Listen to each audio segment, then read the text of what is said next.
এবার আমরা শুরু করছি মানুষের শক্তির প্রয়োজনীয়তা। প্রাথমিক রূপরেখা অনুযায়ী আমরা যদি বলি এনার্জি রিকোয়ারমেন্টস অফ হিউম্যানস, এই বিষয়ে সাম্প্রতিককালে ICMR নিম 2020 রিভাইজড 2024 এদের নির্দেশিকা অনুযায়ী নতুনভাবে শক্তির চাহিদা পরিমাপ করার পদ্ধতি নির্ণয় করা হয়েছে।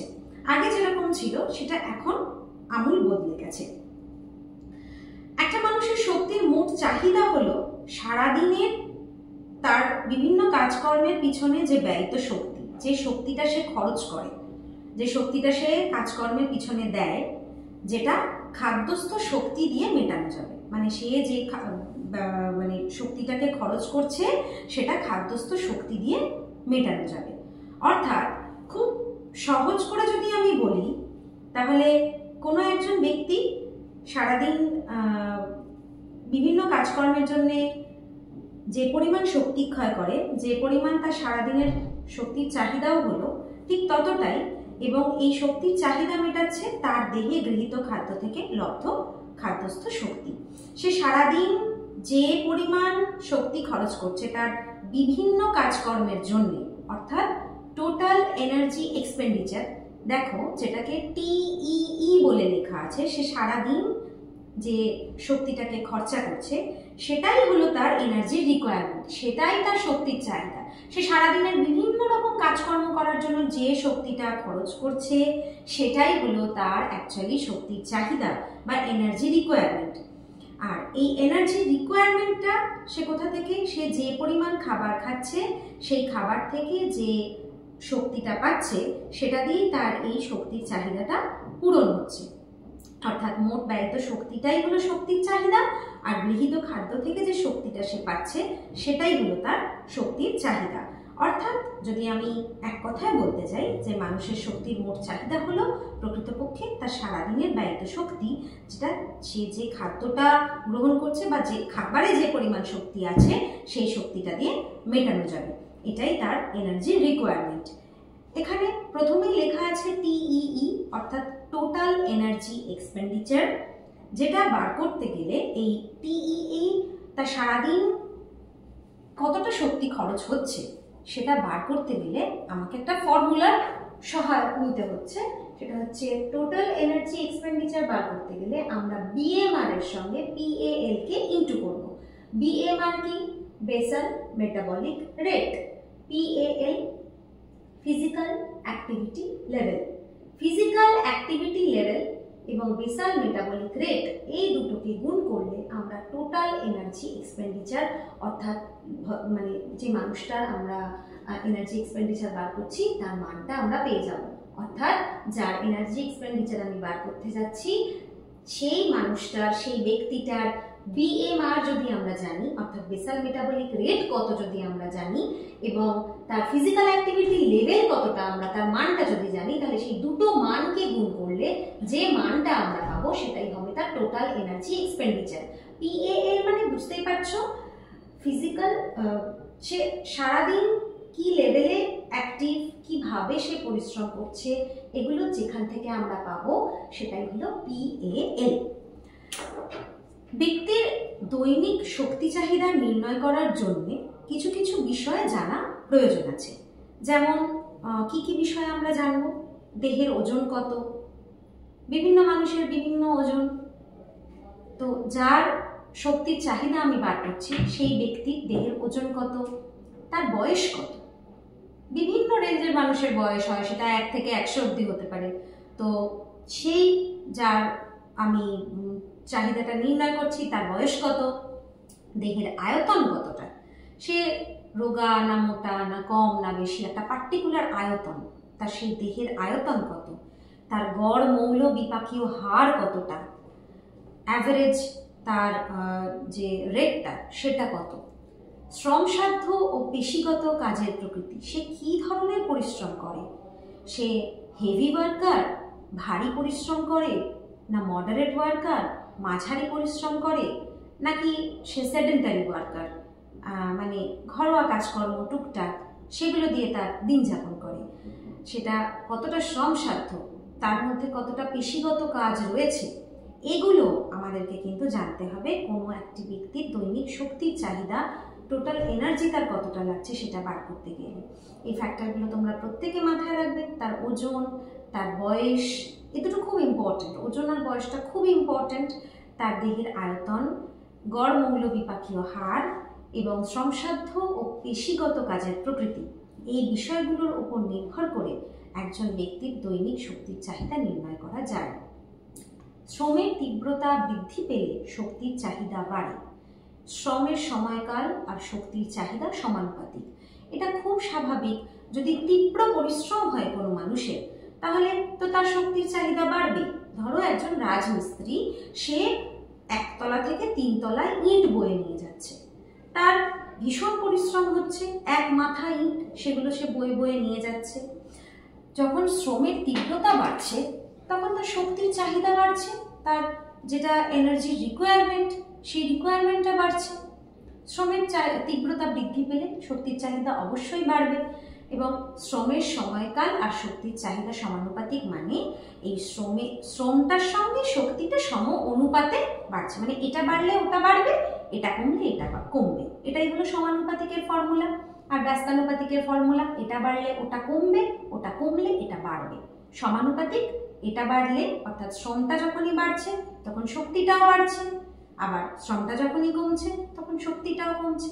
এইটা হলো মূল কথা, যে শ্রমের যে টাইমিংটা বা শ্রমের ক্যাটেগরিটা তার সঙ্গে শক্তির চাহিদাটা সমানুপাতিক পদ্ধতিতে থাকে। আমরা বুঝতে পারলাম তাহলে যে টোটাল এনার্জি এক্সপেন্ডিচার, আগের স্লাইডেই আমরা দেখলাম যে বিভিন্ন খাদ্যবস্তু থেকে আমরা কিভাবে শক্তিটা আহরণ করতে পারি, সেগুলো জারিত হয়ে কিভাবে আমাদের শক্তি দেয়, এবং এই যে টোটাল এনার্জি এক্সপেন্ডিচার, এটার জন্য যে শক্তিটা খরচ হচ্ছে, যে পরিমাণ শক্তির চাহিদাটা তৈরি হচ্ছে, যে খাবার আমরা খাচ্ছি সেখান থেকে আমরা সেই চাহিদাটা পূরণ করতে পারছি। Total energy expenditure is equals to BMR into PAL। এই ফর্মুলাটা তোমরা মনে রাখবে। পরবর্তী পর্যায়ে, পরবর্তী স্লাইডগুলোতে আমরা BMR অর্থাৎ বেসাল মেটাবলিক রেট কিভাবে বার করতে হয় এবং PAL ফিজিক্যাল অ্যাক্টিভিটি লেভেল, এটা আমরা কিভাবে বার করব, সেই দুটো আমরা এক্ষুনি এক্সপ্লেন করব।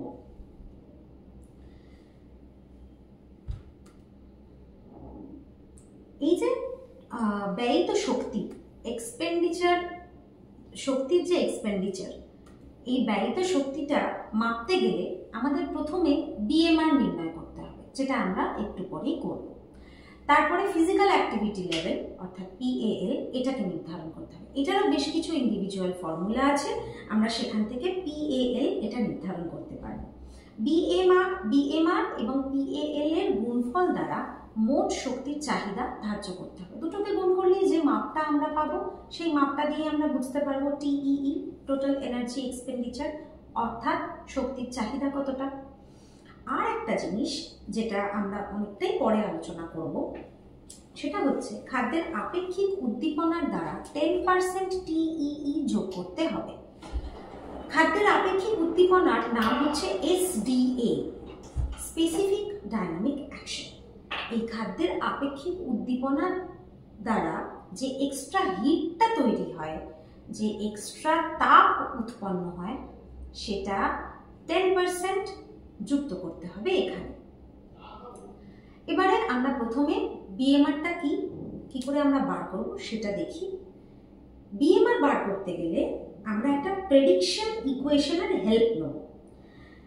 2024 নিন ICMR এর নিউট্রিয়েন্ট রিকোয়ারমেন্ট কমিটির মতে BMR নির্ণয় করা হয় বিশেষ ফাও বা হু বা UNU এর সূত্র অনুযায়ী।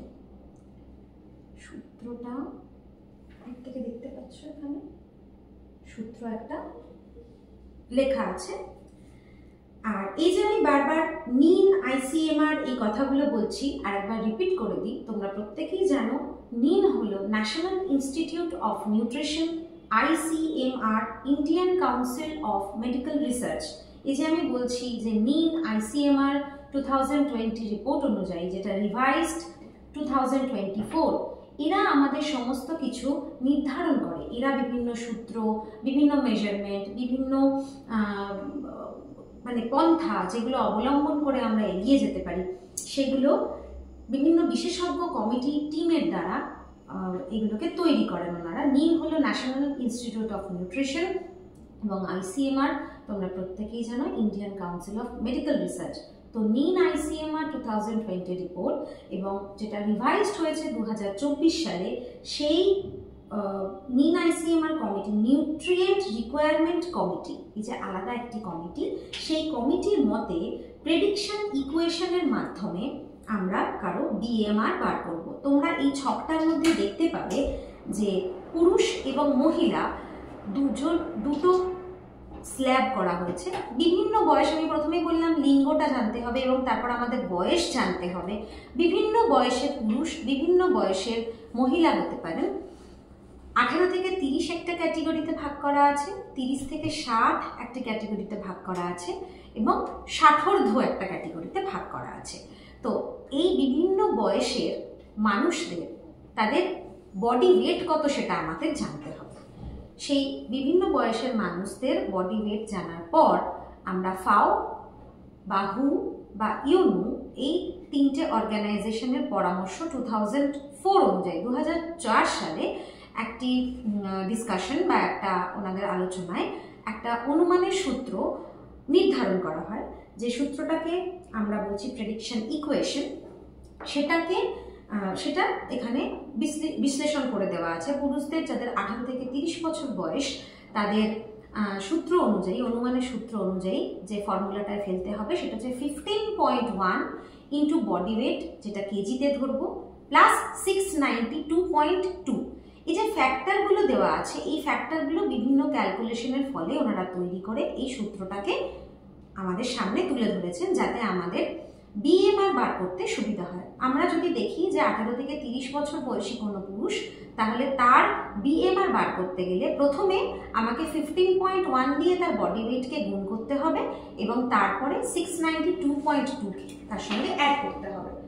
এই যে 18 থেকে 30 বছর বয়সী যদি কোনো পুরুষ, তাহলে তার বডি ওয়েট আমরা প্রথমে জেনে নেব, তারপর সেটাকে 15.1 দিয়ে গুণ করে তার সঙ্গে 692.2 কে অ্যাড করে একটা মান পাবো। যদি তার বয়স 30 থেকে 60-এর মধ্যে হয়, তাহলে তার বডি ওয়েটটা আমি আগে প্রথমে তার বয়স জানবো, তারপরে তার বডি ওয়েট জানবো। বয়স জানার পর সেটাকে যে বয়সের মধ্যে উনি পড়বেন সেই স্ল্যাবের মধ্যে আমরা ফেলবো। তারপর যদি 30 থেকে 60-এর মধ্যে হয়, তাহলে আমরা এই ফ্যাক্টর 11.5 তার সঙ্গে তার বডি ওয়েটটাকে গুণ করবো এবং তার সঙ্গে 873 যোগ করবো। যদি 60 কোনো মানুষ হন, তাহলে এই ফ্যাক্টরটা হয়ে যাবে 11.7, তার বডি ওয়েটটা দিয়ে আমরা গুণ করব এবং তার সঙ্গে 587.7 এই মানটাকে যোগ করব। যদি কোনো মহিলা হন, তাহলে ওই একই রকম ভাবে তার বয়সের স্ল্যাব অনুযায়ী তার বয়স আমি ধরে নিই তার বয়স 52, তাহলে আমি যদি অনুমানের সূত্রতে ফেলি, প্রেডিকশন ইকুয়েশনের মধ্যে ফেলি, তাহলে আমি এই স্ল্যাবে ফেলবো তাকে 52 বছর বয়সী একজন মহিলা। তার বডি ওয়েট জানবো আমি আগে, তার বডি ওয়েটের সঙ্গে 8.1 কে গুণ করবো, গুণ করে যে মানটা বেরোবে তার সঙ্গে 845.6 যোগ করবো। যদি 28 বছর বয়সী মহিলা হয়, তাহলে তাকে আমি এই স্ল্যাবের মধ্যে ফেলবো 18 থেকে 30, তার বডি ওয়েটটা আমি জানবো, তার সঙ্গে 14.8 গুণ করবো এবং এটা অ্যাড করবো। বা 60 কোনো মহিলা যদি প্রৌঢ়া হন, তাহলে তার বয়স, তার প্রথমে আমি বডি ওয়েট নেব, তার সঙ্গে 9.1 ইন্টু করে তার সঙ্গে 658.5 যোগ করব। এইবার এখান থেকে পুরুষদের ক্ষেত্রে একটা মান পেলাম, মহিলাদের ক্ষেত্রে প্রত্যেকে লক্ষ্য করছো পুরুষদের ক্ষেত্রে এই মানগুলো, মহিলাদের ক্ষেত্রে এই মানগুলো কিন্তু আলাদা। আরো একটা জিনিস লক্ষ্য করো, বয়স ভিত্তিক মানগুলো কিন্তু আলাদা, এটা আমাদের সে কারণে মনে রাখতে হবে। এবার এখান থেকে যে মানটা আমরা পাচ্ছি, যার BMRটা আমি বার করবো, যদি তিনি পুরুষ হন, তাহলে এখান থেকে আমি যে মানটা পেলাম তার সঙ্গে 0.90 এবং মহিলা হলে 0.91 এই দুটো গুণ করে আমরা তার মানটা বার করবো। এখানে লেখাটা একটু গোলমাল হয়ে গেছে, এটা 0.90, এটা 0.91, এর মানটা আমরা বার করতে পারবো। এবার কি করে আমরা এই মানটাকে বার করব? এখান থেকে প্রাপ্ত মানের সঙ্গে এটা দিয়ে গুণ করছি, এখানের ক্ষেত্রে এখান থেকে প্রাপ্ত মানের সঙ্গে 0.91 দিয়ে গুণ করছি। এখানে একটা গুণ হবে, এটা একটু গোলমাল হয়েছে, তোমরা এটা একটু এডিট করে নিও। 0.90 দিয়ে পুরুষদের ক্ষেত্রে যে মানটা বেরোবে তার সঙ্গে গুণ করব, মহিলাদের ক্ষেত্রে যে মানটা বেরোবে তার সঙ্গে 0.91 দিয়ে গুণ করব। গুণ করার পরে আমরা তার BMR অর্থাৎ বেসাল মেটাবলিক রেটটা বার করতে পারবো। একটা অঙ্কের মাধ্যমে আমি এই উদাহরণটা বুঝিয়েছি, সেটা আমি দেখাচ্ছি।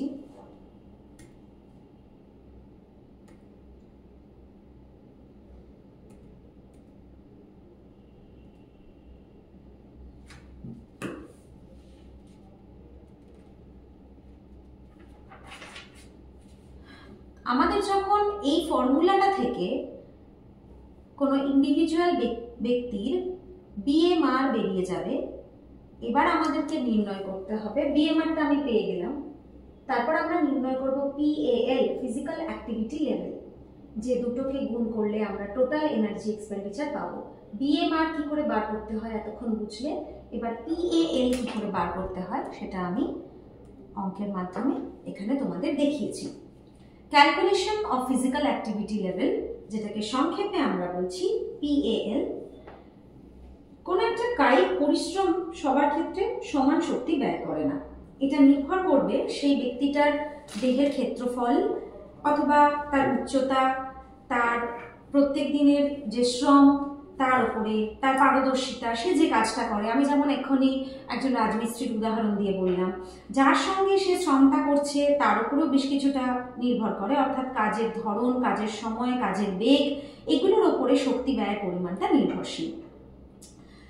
এই কায়িক পরিশ্রম তাই BMR এর গুণিতকে প্রকাশ করা হয়, যাকে বলা হয় কায়িক পরিশ্রমের স্তর বা ফিজিক্যাল অ্যাক্টিভিটি লেভেল বা PAL। সারাদিনে যদি PAL এর একটা সংজ্ঞা আমরা ধরি, তাহলে আমরা এটা বলতে পারি যে 24 ঘন্টায় মানে সারাদিনে শ্রমের জন্য মোট শক্তির চাহিদা এবং 24 ঘন্টায় মৌলবিপাকীয় হারের জন্য শক্তির চাহিদার যে অনুপাত, তাকে PAL বা ফিজিক্যাল অ্যাক্টিভিটি লেভেল বলা হয়। PAL indicate the energy needs for all daily activities as multiple of BMR। তোমরা দেখো PAL এর ফর্মুলাটা, অনুপাতটা কিভাবে রিপ্রেজেন্ট করা হয়েছে মেথডিক্যালি। সারাদিনে তার পরিশ্রম করার জন্য যে পরিমাণ শক্তি লাগছে, যে পরিমাণ শক্তির প্রয়োজন, সেটাই তার শক্তির চাহিদা, সেটা আমরা উপরে লিখছি। সারাদিন শ্রমের জন্য তার শক্তির চাহিদা, তার সঙ্গে কি আন্ডারলাইন করে দেখো, তারপরে যেটার অনুপাত সেটা হচ্ছে সারাদিনে মৌল বিপাকে শক্তির চাহিদা।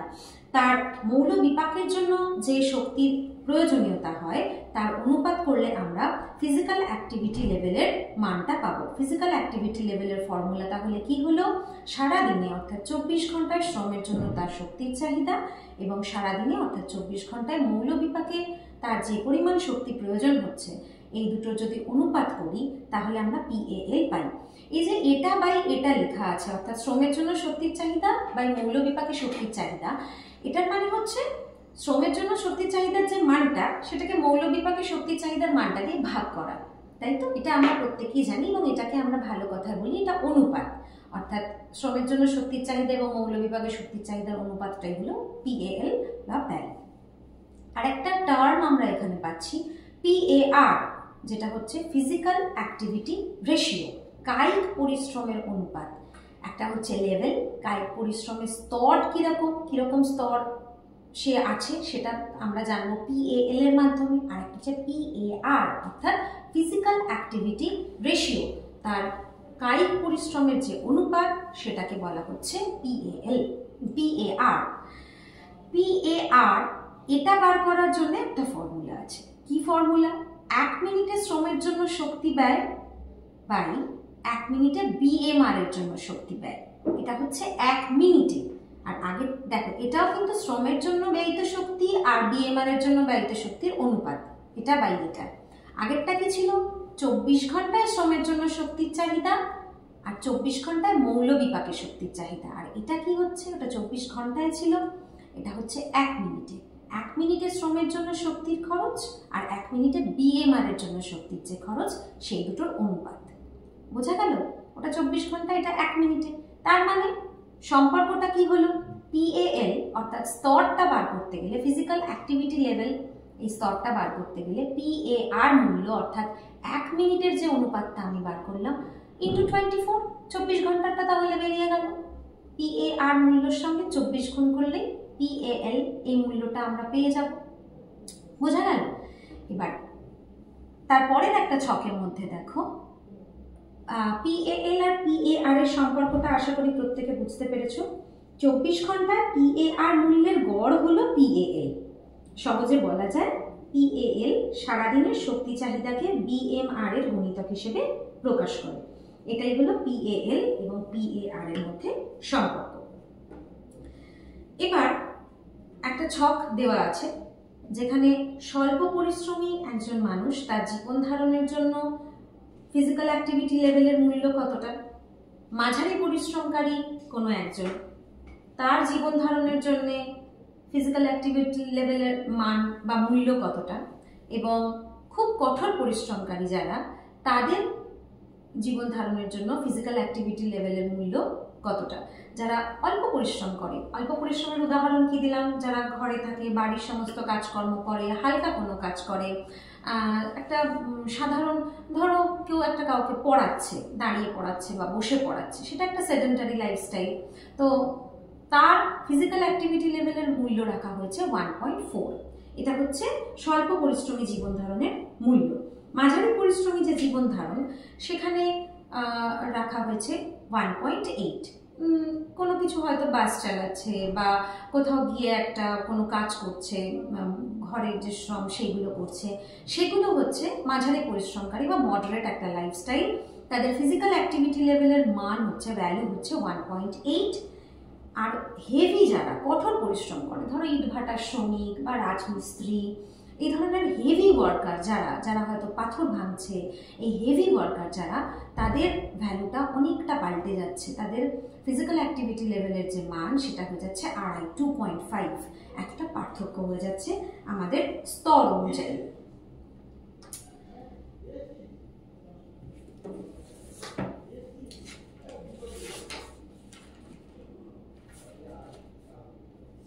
নেক্সট স্লাইডে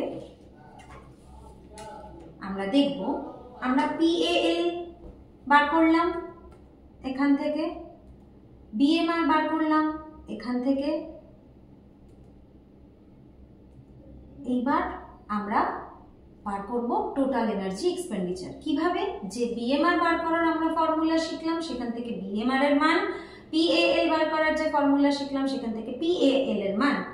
যদি ধরি আমি BMR একজন মানে মিডিয়ম মাঝবয়সী একজন মাঝারি মডারেট ওয়ার্কারের একজন BMR, একজন কোনো ব্যক্তির BMR এবং PAL বার করলাম, তাহলে তার টোটাল এনার্জি এক্সপেন্ডিচারটা এই দুটো সংখ্যাকে গুণ করলেই আমরা পেয়ে যাব।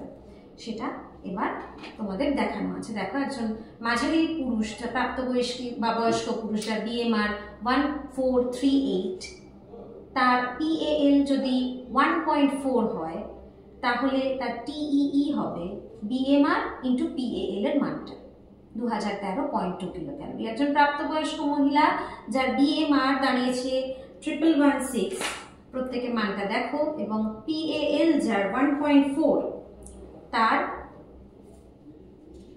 এই দুটোকে গুণ করলে তার টোটাল এনার্জি এক্সপেন্ডিচার দাঁড়িয়েছে 1562.4 কিলোক্যালোরি।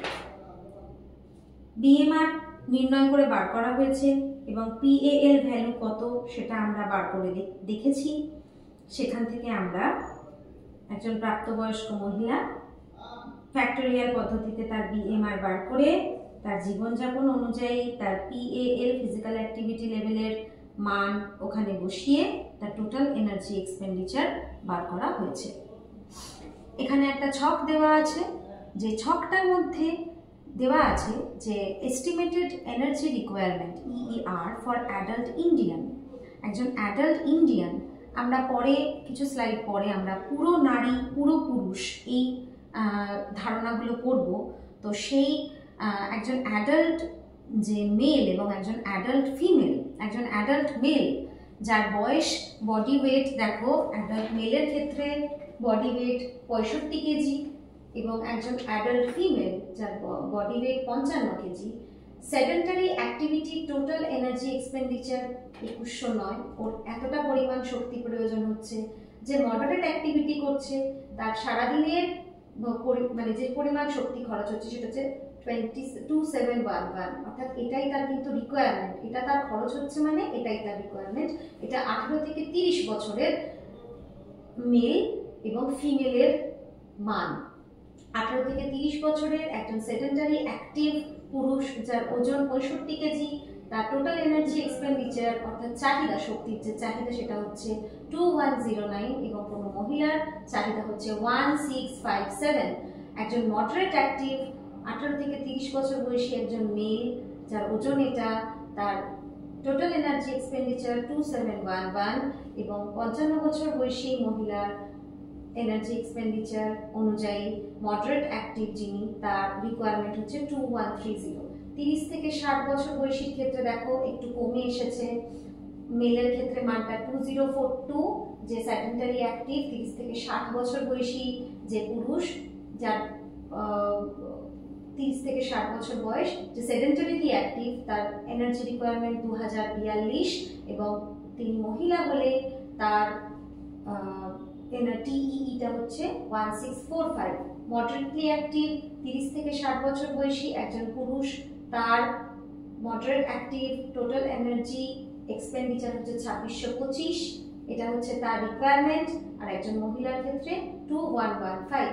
আর যখন 60 বছরের বেশি যাদের বয়স, সেই সমস্ত পুরুষদের যারা সেডেন্টারি লাইফ লিড করেন তাদের 1699, যে সমস্ত মহিলা 60 বছরের ওপরে বয়স সেডেন্টারি লাইফ লিড করেন তাদের জন্য 1477, এবং মডারেটলি অ্যাক্টিভ 60 বছরের ওপর বয়সী পুরুষ একজন, তার টোটাল এনার্জি এক্সপেন্ডিচার 2184, এবং 60 বছর বয়সী একজন মহিলা তার ঊর্ধ্বে একজন যিনি মডারেট অ্যাক্টিভ লাইফস্টাইল লিড করেন 60 ইয়ার্স আপ, তার 1898। এইগুলো রিকোয়ারমেন্ট, এগুলো তাদের এস্টিমেটেড এনার্জি রিকোয়ারমেন্টস।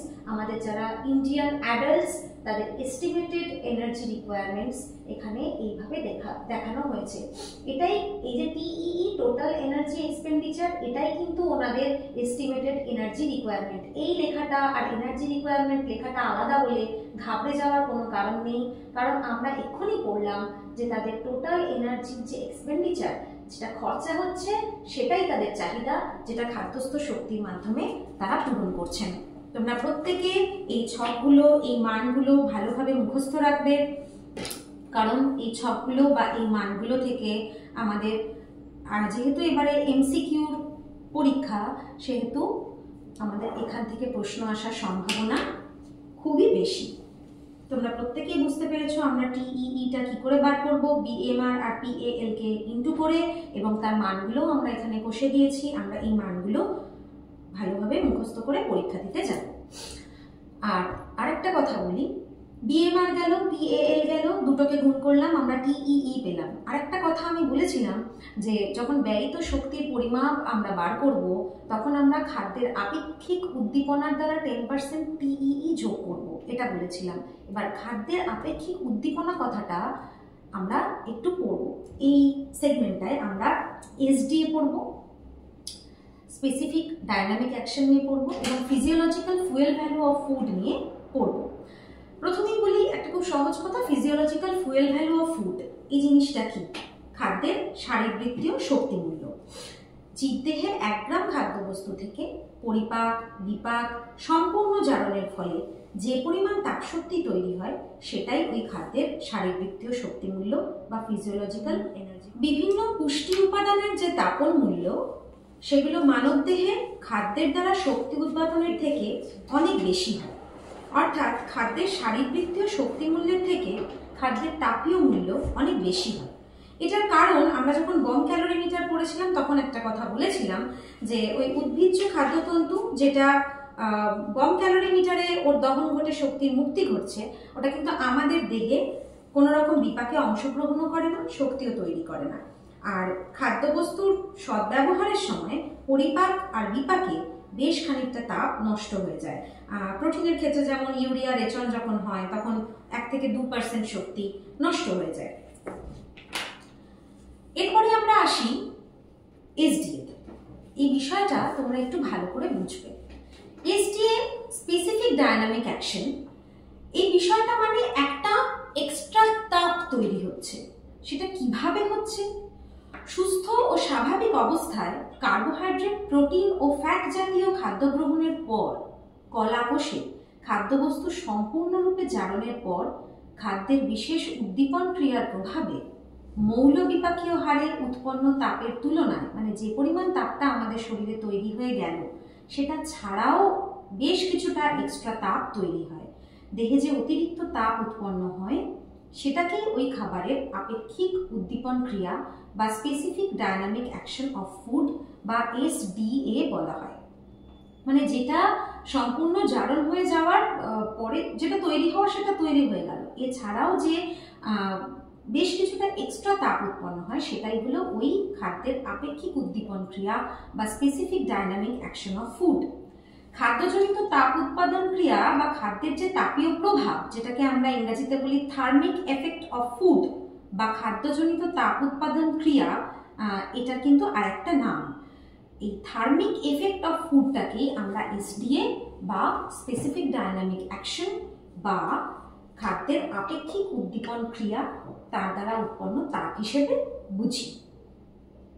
কোনো একজন ব্যক্তির এসডিএর চাহিদা বেশ কিছু বিষয়ের উপর নির্ভর করে আলাদা হয়ে যায়।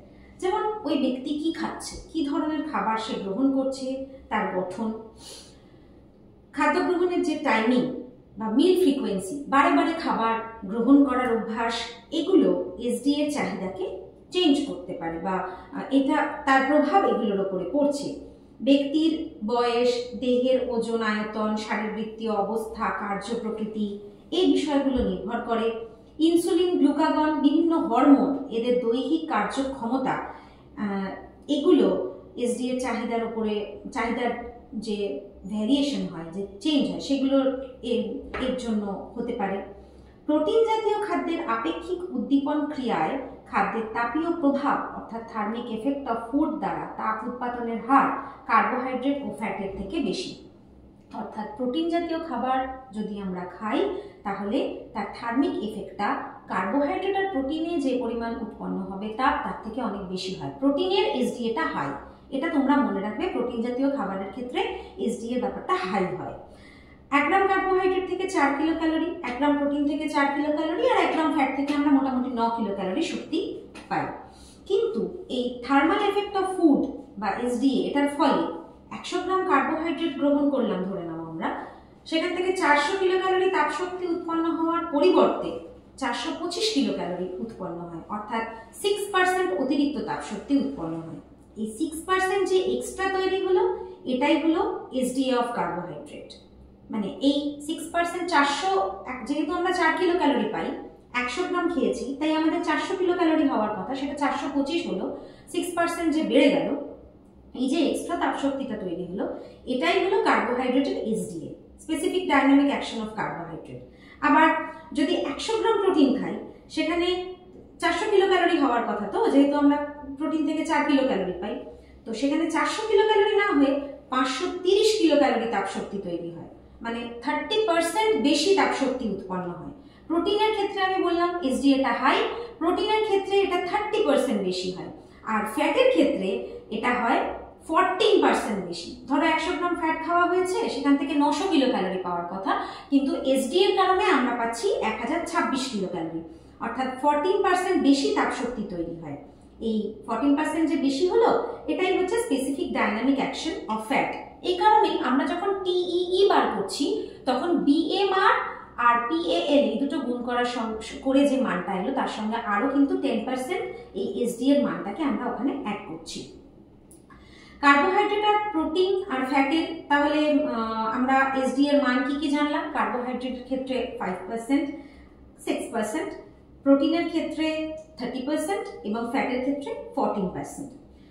এবার সব পরিপোষকযুক্ত যদি খাদ্যকে মিশিয়ে দেওয়া হয়, সেক্ষেত্রে এসডিএটা দিয়ে দাঁড়ায় 10%, অর্থাৎ প্রোটিনেরটা সর্বোচ্চ আর শর্করারটা বা কার্বোহাইড্রেটেরটা সর্বনিম্ন। এবার প্রশ্ন আসতে পারে যে এই এসডিএ বা স্পেসিফিক ডায়নামিক অ্যাকশন, এটা হওয়ার কারণ কি? এটা হওয়ার কারণ অনেক কিছু। এটার সাহায্যে না বিভিন্ন বিপাক ক্রিয়া, বিভিন্ন জৈবনিক ক্রিয়া এগুলো সম্পন্ন হয়। যেমন কার্বোহাইড্রেটের যে এক্সট্রা 5 to 6% আমরা এসডিএটা পেলাম, এটা ধরে নেওয়া যায় গ্লাইকোজেনেসিস, গ্লাইকোজেনোলাইসিস, এই যে বিভিন্ন ধরনের পদ্ধতি তার রূপান্তরজনিত কাজের জন্য প্রয়োজন হয়। গ্লাইকোজেনেসিস হচ্ছে যখন গ্লুকোজ থেকে গ্লাইকোজেনের কনভার্সন ঘটছে এবং যকৃতার পেশিতে গিয়ে সঞ্চয়, এটা একটা কাজ, এটা তো শরীরের মধ্যে ঘটছে। তো এটা হওয়ার জন্য এই রূপান্তরজনিত কাজ যেটা হচ্ছে তার জন্য কিন্তু এই এসডিএ এক্সট্রা যে কার্বোহাইড্রেটের আপেক্ষিক উদ্দীপন ক্রিয়া সেটা কিন্তু কাজে লাগছে। আবার গ্লাইকোজেনোলাইসিস অর্থাৎ যখন গ্লাইকোজেনটা ভেঙে যাচ্ছে এবং রক্তের মধ্যে গ্লুকোজটা প্রবেশ করছে, তখন যে ক্রিয়াটা হচ্ছে শরীরের মধ্যে যে বায়োকেমিক্যাল অ্যাকশন রিঅ্যাকশনস যেগুলো হচ্ছে তার জন্য তো একটা এক্সট্রা এনার্জির প্রয়োজন হয়, সেটা আসছে এই এসডিএর থেকে। অর্থাৎ কার্বোহাইড্রেটের যে এক্সট্রা এসডিএটা আমরা পাচ্ছি বিভিন্ন রূপান্তরজনিত কাজের জন্য এটা ব্যবহৃত হচ্ছে। আবার প্রোটিনের ক্ষেত্রে আমরা দেখলাম অনেক বেশি এসডিএ 30% যায়। এটা হওয়ার কারণ প্রোটিনের যে বিভিন্ন ধরনের বিপাকীয় ক্রিয়া, যেমন ধরো ডিঅ্যামাইনেশন, তোমরা এগুলো পরে স্লাইডে পাবে, পরে তোমরা জানবে। ডিঅ্যামাইনেশন, ইউরিয়া প্রোটিনের সংশ্লেষের বিভিন্ন ধরনের কাজ যেগুলো তোমরা বিপাকের ক্ষেত্রে পড়ছো, সেই ধরনের কাজগুলোর জন্য প্রোটিনের আপেক্ষিক উদ্দীপন ক্রিয়া এসডিএটা 30%, বিভিন্ন কাজে এই কাজগুলোই এই 30% এসডিএটা ব্যবহৃত হচ্ছে। ফ্যাটের 14% যে এসডিএ, সেটা ফ্যাটের কলাকোষে আধিক্যজনিত সঞ্চয়, তাদের জৈব জারণ, এই সমস্ত অ্যাক্টিভিটিসগুলোর কারণে ঘটে থাকে। এই কারণে বিভিন্ন খাদ্যের আপেক্ষিক উদ্দীপনা বিভিন্ন রকমের হয়। এই গেল আমাদের এসডিএ বা স্পেসিফিক ডায়নামিক অ্যাকশন। এটা আশা করি প্রত্যেকে বুঝতে পেরেছো।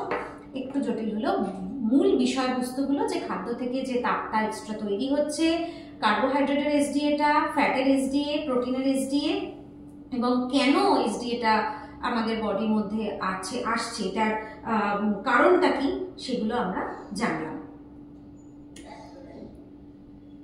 নেক্সট আমাদের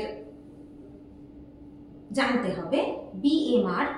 বিএমআর এর সংজ্ঞাটা আমরা পড়বো, বেসাল মেটাবলিক রেট, যেটা তোমরা এক্ষুনি বার করেছো। বিএমআরটা কি সেটা আমরা জানবো, এবং কি কি শর্ত এই বেসাল মেটাবলিক রেটকে হেরফের করতে পারে, তার উপর প্রভাব বিস্তার করতে পারে। অর্থাৎ প্রভাব বিস্তার করা মানে যে কোনো একটা শর্ত বা কোনো একটা প্রভাবকের কারণে সেটা প্রভাবিত হলো, মানটা কমে গেল বা বেড়ে গেল। তো কি কি ফ্যাক্টর যেগুলো এই বিএমআর অর্থাৎ বেসাল মেটাবলিক রেটের ব্যাপারটাকে কন্ট্রোল করছে, সেই বিষয়টা নিয়ে আমরা এবারে পড়ব। আমরা বিএমআর বলতে বুঝি যে একজন সুস্থ স্বাভাবিক ব্যক্তির সম্পূর্ণ শারীরিক ও মানসিকভাবে বিশ্রামরত অবস্থায় খাদ্য গ্রহণের 12 ঘন্টা পর শারীরবৃত্তীয় ন্যূনতম জৈবিক ক্রিয়াকলাপ সম্পাদনের জন্য প্রয়োজনীয় যে ন্যূনতম তাপ উৎপন্ন হয় বা তৈরি হয় তাকে মৌল বিপাক বা বেসাল মেটাবলিজম বলা হয়। একে বেসাল এনার্জি এক্সপেন্ডিচার বা বিইই বা রেস্টিং এনার্জি এক্সপেন্ডিচার বলা হয়। রেস্টিং এনার্জি এক্সপেন্ডিচার অর্থাৎ আরইই, দুটো টার্ম তোমরা জানলে, বেসাল এনার্জি এক্সপেন্ডিচার অর্থাৎ বিইই এবং রেস্টিং এনার্জি এক্সপেন্ডিচার অর্থাৎ আরইই। বিইই বা আরইই এই বেসাল মেটাবলিজমকেও বলা হয়। সংজ্ঞাটা প্রত্যেকের কাছে বই আছে, যে কোনো বাজার চলতি বই থেকে তোমরা প্রত্যেকেই সেটা পাবে। তোমরা সেই সংজ্ঞাটা মুখস্থ করবে, এবং এই যে ছোট ছোট টার্মগুলো, যেমন বিএমআর এর full form, basal energy expenditure, BEE এর ফুল ফর্ম, আরইই এর ফুল ফর্ম, এগুলো তোমরা প্রত্যেকেই মুখস্থ রাখবে। কারণ এগুলো কখন কিভাবে দিয়ে দেবে, যেহেতু তোমাদের এমসিকিউ কোয়েশ্চেন, তাই বারবার ছোট ছোট বিষয়গুলোতে আমি জোর দেওয়ার কথা তোমাদেরকে বলবো। একজন সুস্থ স্বাভাবিক ব্যক্তির, যদি এবার সংজ্ঞাতে আসি, বিএমআর এর সংজ্ঞা, প্রথমেই আসছি সংজ্ঞাটা কি? সুস্থ স্বাভাবিক একজন ব্যক্তি সম্পূর্ণ শারীরিক ও মানসিকভাবে বিশ্রামরত অবস্থায় খাদ্য গ্রহণের 12 থেকে 18 ঘন্টা পর শারীরবৃত্তীয় ন্যূনতম জৈবিক ক্রিয়াকলাপ সম্পাদনের জন্য 1 ঘন্টায়, প্রত্যেক ঘন্টায় প্রতি বর্গমিটার দেহতলে মৌল বিপাক ক্রিয়ায় উদ্ভূত তাপ শক্তির পরিমাণকে মৌল বিপাকীয় হার বা বেসাল মেটাবলিক রেট বা বিএমআর বলা হয়। যে বিষয়গুলো মনে রাখবো, প্রতি ঘন্টায় তার প্রতি বর্গমিটার দেহতলে, তার শরীরের একটা তল ক্ষেত্রফল আছে, তো সেই প্রত্যেক বর্গমিটার দেহতলে মৌল বিপাক প্রক্রিয়ার ফলে যে তাপ শক্তি তৈরি হচ্ছে সেই পরিমাণটাকে বেসাল মেটাবলিক রেট বা মৌল বিপাকীয় হার বা BMR বলা হয়। মৌল বিপাকীয় হারের পরিমাণ আর একক এটা আমরা একজন প্রাপ্তবয়স্ক পুরুষের ক্ষেত্রে বলতে পারি 37 থেকে 40 কিলোক্যালোরি পার বর্গমিটার মানে স্কোয়ার মিটার দেহতল পার ঘন্টা, 37 to 40 কিলোক্যালোরি পার বর্গমিটার স্কোয়ার মিটার দেহতল পার ঘন্টা একজন প্রাপ্তবয়স্ক পুরুষের ক্ষেত্রে, এবং একজন নারীর ক্ষেত্রে সেটা হচ্ছে মানটা চেঞ্জ হচ্ছে 34 থেকে 36 কিলোক্যালোরি পার বর্গমিটার স্কোয়ার মিটার দেহতল পার ঘন্টায়। পুরুষের ক্ষেত্রে মান 37 to 40, নারীর ক্ষেত্রে মান 34 থেকে 36 কিলোক্যালোরি। এবং এর এককটা খুব ভালো করে খেয়াল করবে, বইতে দেখবে কিলোক্যালোরি পার বর্গমিটার স্কোয়ার মিটার দেহতল পার ঘন্টা, এটা তোমরা প্রত্যেকে মাথায় রাখবে। এবার আসি BMR কে কোন কোন ফ্যাক্টরগুলো নিয়ন্ত্রণ করে, কোন কোন শর্ত সমূহের জন্য BMR চেঞ্জ হতে পারে। তোমরা স্লাইডে দেখো, প্রথমেই বয়স। শিশুর আর বাচ্চাদের BMR বয়স্কদের তুলনায় অনেকটা বেশি হয়। বাচ্চাদের দৈহিক সঞ্চালন বয়স্কদের তুলনায় বেশি থাকে। প্রত্যেক 10 বছরে 3% করে BMR কমতে থাকে। 45 বছরের পর প্রত্যেক 10 বছরে BMR 5% থেকে 10% করে কমতে থাকে। এই জন্যে বয়স্কদের থেকে শিশুদের BMR অনেক বেশি হয়। যত বয়স বাড়তে থাকে একটা নির্দিষ্ট পার্সেন্টেজ করে BMR কমতে থাকে। সেই জন্যে স্বাভাবিক, কারণ যখন কোনো শিশু তার ফিজিক্যাল অ্যাক্টিভিটি এবং একজন বয়স্ক ব্যক্তির ফিজিক্যাল অ্যাক্টিভিটি সম্পূর্ণ আলাদা, সে কারণে BMR এর মানটাও step by step percentage wise কমতে থাকে। নেক্সট, বডি সারফেস এরিয়া অর্থাৎ দৈহিক ক্ষেত্রফল, দেহের ক্ষেত্রফল। দেহের উচ্চতা আর ওজন জানা থাকলে দেহের ক্ষেত্রফল খুব সহজেই নির্ণয় করে ফেলা যায়। স্বাভাবিক আর সুস্থ অবস্থায় দেহের ক্ষেত্রফল যদি বাড়ে তাহলে মৌল বিপাকীয় হার বা বেসাল মেটাবলিক রেটটা বেড়ে যায়। অর্থাৎ বডি সারফেস এরিয়া বাড়লে মৌল বিপাকীয় হার বেসাল মেটাবলিক রেট বাড়ে। পুরুষদের মৌল বিপাকীয় হার মহিলাদের থেকে বেশি হয়, যেটা পয়েন্ট করা আছে লিঙ্গ বা সেক্স। পুরুষদের মৌল বিপাকীয় হার মহিলাদের তুলনায় বেশি হয়। বিভিন্ন আবহাওয়া BMR এর উপরে প্রভাব বিস্তার করে, যেমন শীত প্রধান দেশে যারা বাস করে সেই সব মানুষদের মৌল বিপাকীয় হার অর্থাৎ BMRটা গ্রীষ্ম প্রধান দেশে যারা বাস করে তাদের থেকে অনেকটা বেশি হয়, তাদের বেসাল মেটাবলিক রেট অনেক বেশি হয় যারা শীত প্রধান দেশে বসবাস করে। দেহের তাপমাত্রা 1 ডিগ্রি